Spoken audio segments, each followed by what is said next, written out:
So the strength of string theory then is it's an extension of traditional physics. It replaces the enigmatic 0D particle with an intuitive 1D particle, and it promises unification of physical theories at Planck length. Again, we've already talked about this, but that's the extension of traditional physics. We started with Newton's gravitational theory. Einstein modifies that to get relativity. Then Planck discovers quantum, and Dirac uses the constant C to get the relativistic quantum theory. And these efforts then lead to the two most successful theories of modern physics.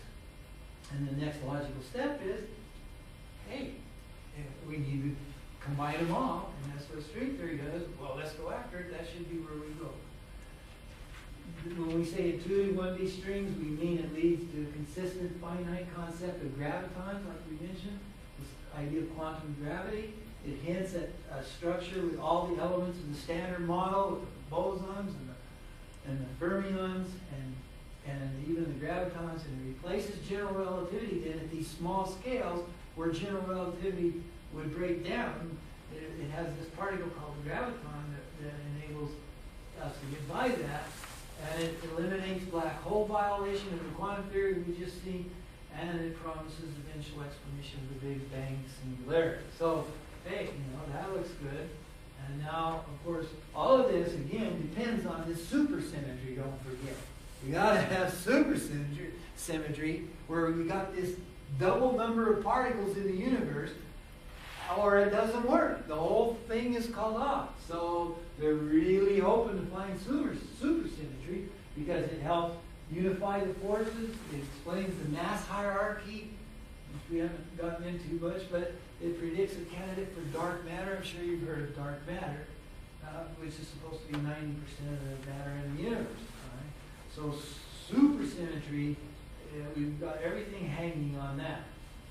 In the meantime, they're building the machine as fast as they can. Won't be ready to turn on until the end of this year or early next year. And in the meantime, string theory gets really popular. See, it started off for physicists when it was embraced when Schwartz FedExed that paper, that draft of his paper, to Ed Witten. And Ed Witten, everybody's eyes on him, so they got all excited, and that's when everybody started getting on board with string theory. And then Stephen Hawking published a book, what was it called? The End, not the End of Physics, but something to that effect that is kind of like Lord Kelvin's statement, before the end of the 19th century, that, hey, we're going to have all this put together and tied up by the end of the century. Of course, he had to retract that. But in the meantime, Brian Greaves, now I know you've seen this. Brian Greaves. A very good book. Yeah, it is. Are you? Okay, so that really, and there's a Nova program. Have you seen the program on TV? Yeah, it's called The Elegant Universe, and they dramatize it. They got great computer graphics. It's online. It's available on the internet. Yeah, it's online. If you want to watch it now, you don't have to buy it. You can watch it on the internet. Just Google it.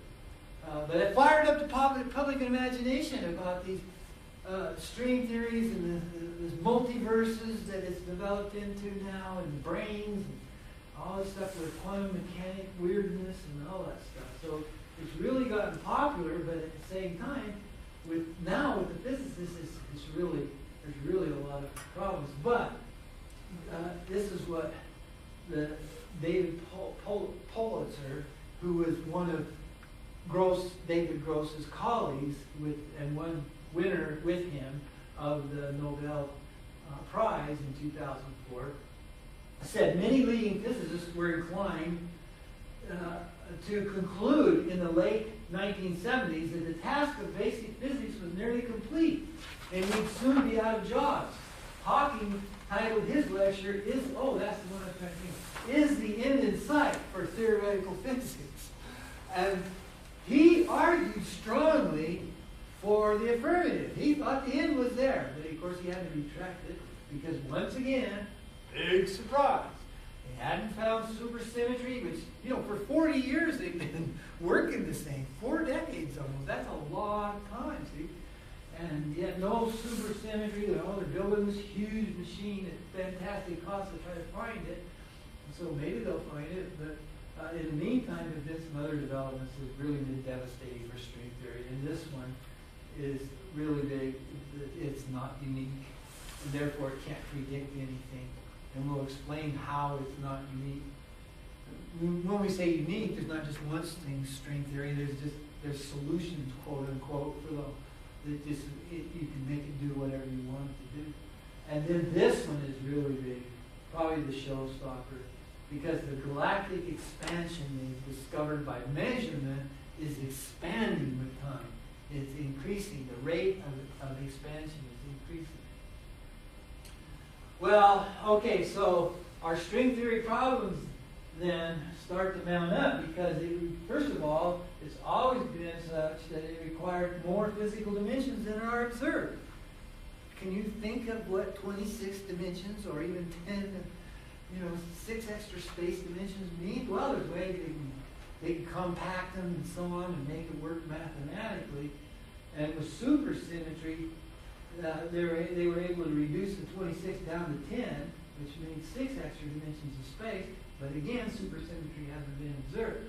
Now, this unique theory makes the theory, the fact that it's not unique anymore because there's so many ways to wind up these extra dimensions makes it non-predictable. And so, and that's what this, I'm getting ahead of myself on the bullet anyway. It leads to what they call the landscape when you apply string theory to the Big Bang scenario in the history of the universe and what they call inflation, the hot Big Bang. What happens is that leads to like 10 to the 500 possibilities where physical constants can take on different values. And each one is different, meaning a different universe. And the only reason some think that we are able to observe this universe is it just happened to have, there's no way to predict it would have it, but it just by chance happened to have the right constants to make it habitable by life. That's called the anthropic principle. And then again, strings are down there where it's just totally impossible to observe them. So now this idea, see, mathematically, if you take dimensions 2 to the 0 here, and then go up 2 to 1, 2 to 3, 2, 0, 2, 1, 2, 2, 2 to the third. This is as far as geometry goes. Those are called the Grassmann numbers in there. But the string theory went beyond that, see, to 26 dimensions. And so when they added supersymmetry, it took them back down into this realm here of Euclidean geometry, sort of. Because we still had 6 extra, but that's a heck of a lot better than 26 extra. So that was good. And then, but when they got into that 10 dimensions, they found that there were different string theories. There were incompatibles. And they call it superstring theory when you add supersymmetry to it. So there are 5 incompatible superstring theories in 10 dimensions. But they then turn out, and this is when Ed Whitten just really wowed everybody, because he was going to give a talk like this, like I'm giving, kind of, to everybody who's coming to hear him give a talk on string theory, but they were string theorists, and they had all these problems because they had gotten down to here, but they had these 5 incompatible string theories in supergravity, something called supergravity. And he decided he better have something interesting to tell them. So on the way, he came up with what they now call M theory, that showed that all of these 5 were just aspects of one theory. They didn't know what the theory was, but it was because of this duality, they were dual to one another. So they were like that elephant. They blind in on that elephant. They were just looking at different parts of it. See? And he showed them that, and he didn't tell them what M stood for. Some think it's an upside down W for Whitten. But it might be mother theory of all, or magic, or matrix, or whatever. All right, so at the LHC at CERN, they're searching for it, hope to find it. And now but in the meantime, they're building that at CERN, but in the meantime they found out, they were really excited about how to compact those extra dimensions. this is actually a 6-dimensional thing called the Calibi-Yau manifold. And they were all excited because this is really considered to be beautiful, and it determines, you can't read that, but it says, this is, again, this chart is David Gross's. But he's saying the nature of the forces, the form of matter, and the value of the masses are all determined by the shape of these hidden dimensions in here. Trouble is in that right after that, they found out there was more than one way that this thing could be folded up to hide the extra dimensions, and in fact, it turned out to be almost infinite number of ways, 10 to the 500 possibilities for doing that, which, of course, really led to the unpredictability of string theory. But then, this is the showstopper, the discovery in 1998 of what people would now call dark energy, because they measured using supernova standard candles. They were able to measure the rate of expansion of the universe. We know it's all expanding, right? And they're saying, well, no, look, this rate is changing. It was not expanding as fast in the years gone by as it is now. And so that meant in the equations of Einstein, see, he had something called the cosmological zero to keep the universe, his equations describing the universe, to keep it from expanding, because at the time his equations came out, they thought it was a static universe. And his equations showed that it should be expanding. And so he had to set that cosmological zero, cosmological constant to zero, and called it his biggest blunder in order to make it a static universe. And then when they found out from the Hubble, Edwin Hubble's discovery that the universe was actually expanding, but it wasn't static, then he says, oh, that was my greatest blunder in my life. And he could have been predicting that they would have found that the universe was expanding if he hadn't taken the other route and tried to put his constant back down to zero. Well, now, when they made this measurement in 1998, they were trying to find out how the universe, if it's going to expand, what's going to happen? What would you think would happen? It would stop, right, at some point, and then start the big crunch, right? So they went out to try to measure, well, how much has this slowed down? And of course, to their astonishment, they found it wasn't slowing down, it was actually increasing. The rate of expansion was increasing. So that's why these occurred, right? Because that's a nonlinear rate of expansion there. Well, the thing is, in the equations, what causes this expansion are the properties of the vacuum. And you see, the vacuum, in Heisenberg's uncertainty principle, leads to the theoretical conclusion that the force between two particles, which depends upon the distance between them, is due to the dynamics of the fluctuating field in the quantum vacuum. Well, this presents a huge problem. We're going to see what the fluctuating vacuum is here. A picture of a quantum vacuum as calculated using our theory of the strong nuclear force, quantum chromodynamics, which gives the dominant contributions to what's going on in the vacuum at length scales of a nucleus, which is 10 to the minus 13 centimeters. This is what the vacuum looks like. Those fluctuating stuff are the quantum fields. I cut it off too soon. Are the quantum fields. See? So this was a big problem with that kind of a boiling thing going on in the vacuum, supposedly. Then this tremendous energy, or this energy has to be zeroed out. There's 0 point energy, but if it's not zero, then let me back up. Their calculations didn't show that it was zero. The calculations of quantum field theory and even of string theory, but of all the theories, we could not calculate a zero energy in the vacuum. It had to be something that canceled, a cancellation mechanism that canceled it and made it look like zero, but it couldn't be zero. But they were always hoping that they'd find this cancellation mechanism that would make their calculations collapse to zero because their calculations were just huge. And string theory, when they discovered supersymmetry, did that. And oh man, they were all excited until it dawned on them that the supersymmetry has to be broken at low energy levels. And when they realized that, then broken supersymmetry leads to this. It's not infinite. This is infinite up here without the strings, but with string theory, it's still big enough. Might as well be infinite because the energy is so great that Einstein's equations would have every little proton being its own little cell scattered, like it was. They would never come together. So, what is one to think? Well, the professionals are divided. It's really a crisis. Lee Smolin wrote the book and he called it The Trouble with Physics, String Theory and the End of Science. And the reason he called it End of Science is this anthropic principle that many of them have adopted that, hey, the universe is what it is because we're here.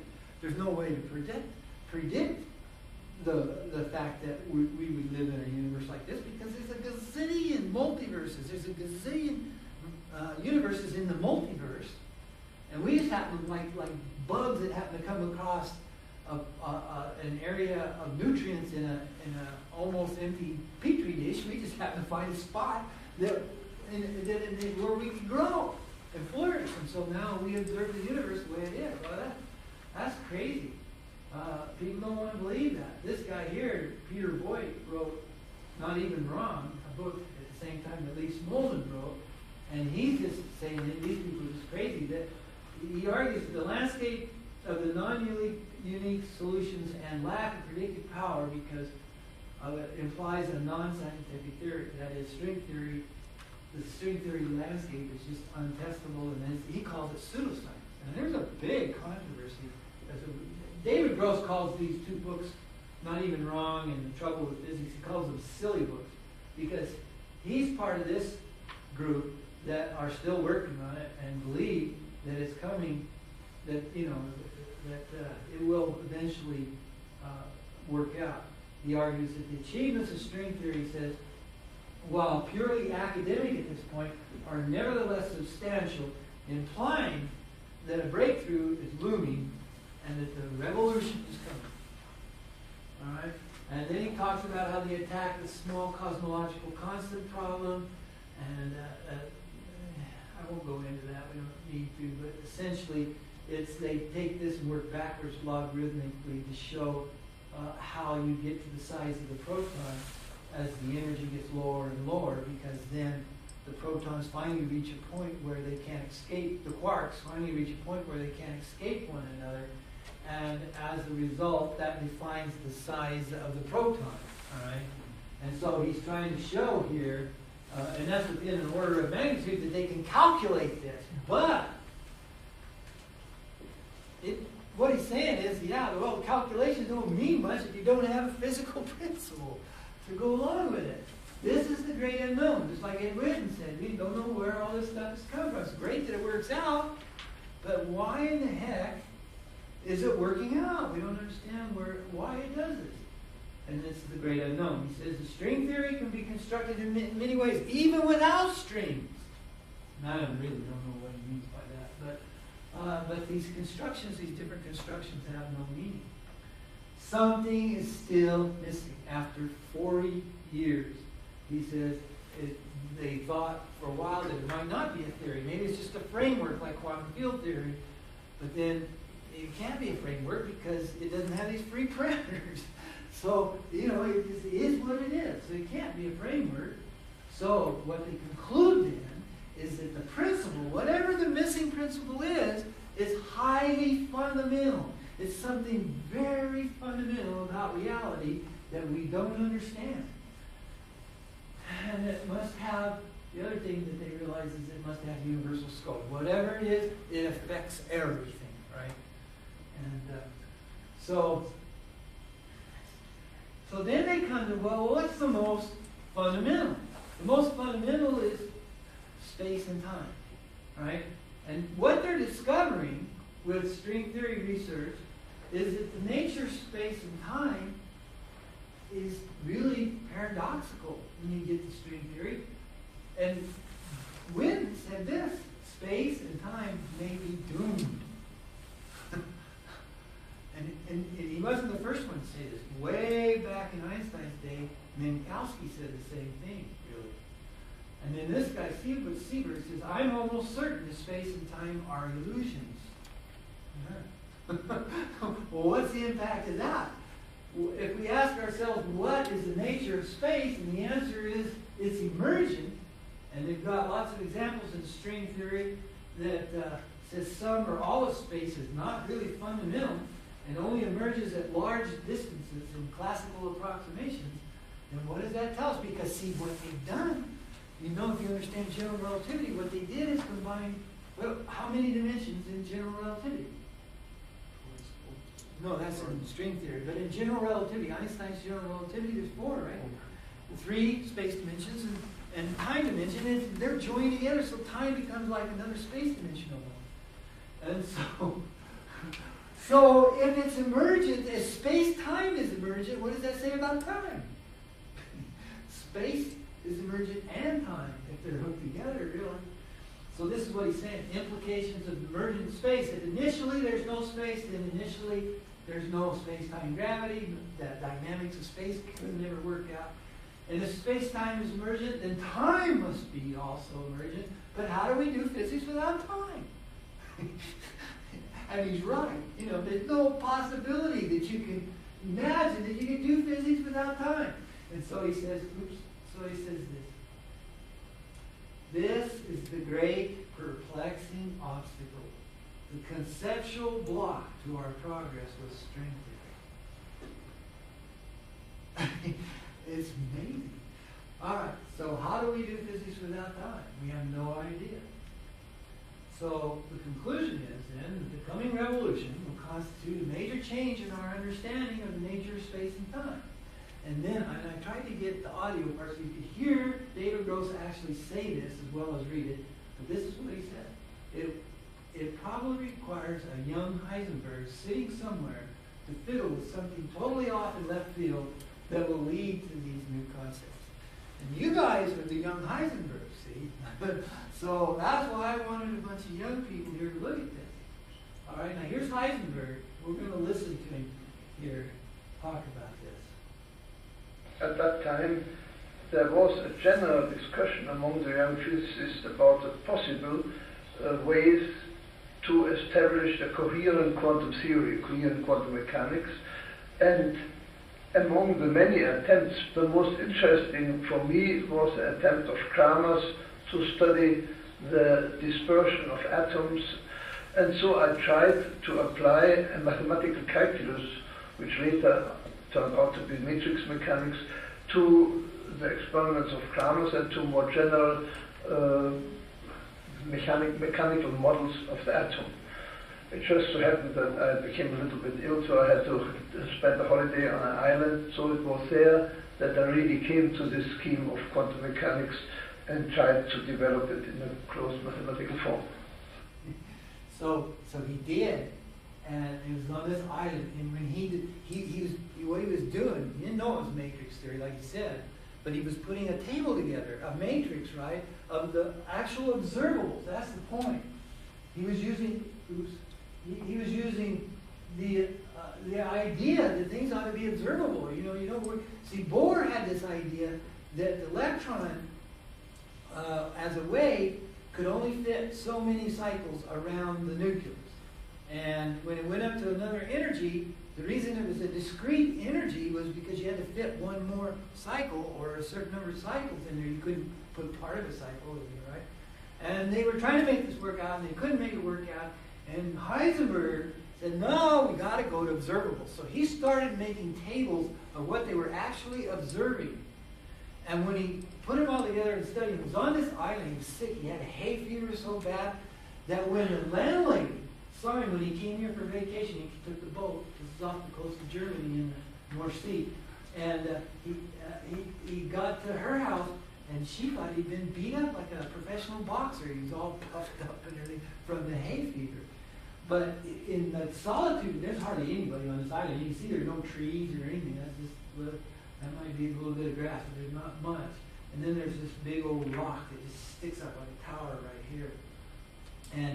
And so he working in that place, and he wanted to go climb this tower that he saw, and but he was working on it, putting those tables together, and lo and behold, he realized that he could conserve energy if he had this weird multiplication. It's called non-commented multiplication, right? So that, I know you guys have seen this, right, in algebra. What's A times B minus B times A? Huh? 0. Somebody say it louder. 0. 0, right? 5 times 6 minus 6 times 5 is going to be 0. Well, he found that it wasn't. That if you switched the order and took the difference, there was always a minimum amount, a minimum number that it was, and that turns out to be IH, or H over I, Planck's constant over I. So he was astounded. And when he discovered this, but he didn't know. He didn't even want to mention it because how's he going to explain this weird multiplication? At that time, there was a general. And so he says that it had become clear to me what precisely had to take place of the Bohr-Sommerfeld quantum conditions. When he discovered this, he says, I was far too excited to sleep. And so as the new day dawned, I made for the southern tip of the island where I had been longing to climb a rock jutting out into the sea. I now did so without too much trouble, and I waited for the sun to rise. So if this is the rock, I don't know if it really is. That's quite a rock to climb, right? And he gets up there at the top, and he's waiting for sunrise to come up, just thinking about what he discovered, meaning it was bringing in a new age. He knew it was. See? And it certainly did, because that was the dawn of quantum mechanics. That's where it all started, when he discovered that weird multiplication. So I thought that was really interesting.